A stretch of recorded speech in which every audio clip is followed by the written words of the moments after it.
Ake sikhulume ngekhandlela elibomvu ukuthi-ke lona limeleni noma lichazani.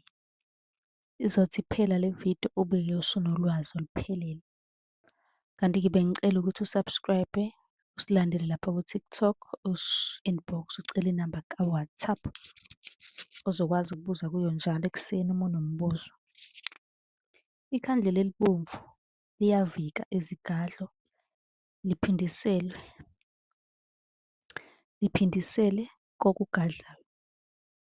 Leli khandlela-ke libuye lisetshenziswe abathakathi uma bekugadla. Kuyabethelwa kucushwe nangalo.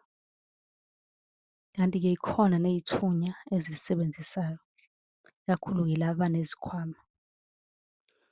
Isithunywa-ke kuvamise ukuba isithunywa esihamba nobumnyama nobungoma phakathi.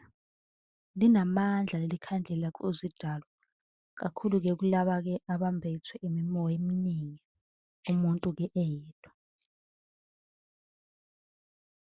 Mhlampe-ke imimoya yasemanzini, yasentabeni, idluzile ekhaya. Njengoba nje kuyikhandlela labokhokho, kusho ukuthi-ke ungakwazi ukubethela ikhaya ngalo.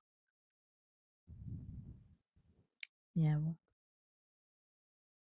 Liyakwazi-ke ukuhamba nelimnyama nelibomvu. Uma unombuzo usungabuza kwi-comment ukuze-ke sizokwazi ukuthi sikwenzele eyakho ividiyo nawe sikuphendule. Ukhumbule ukuthi siyatholakala ku-TikTok, usicele nje inamba ka-WhatsApp esokunika ozosibuza kuyo njalo ekuseni uma-ke ube nombuzo wephupho.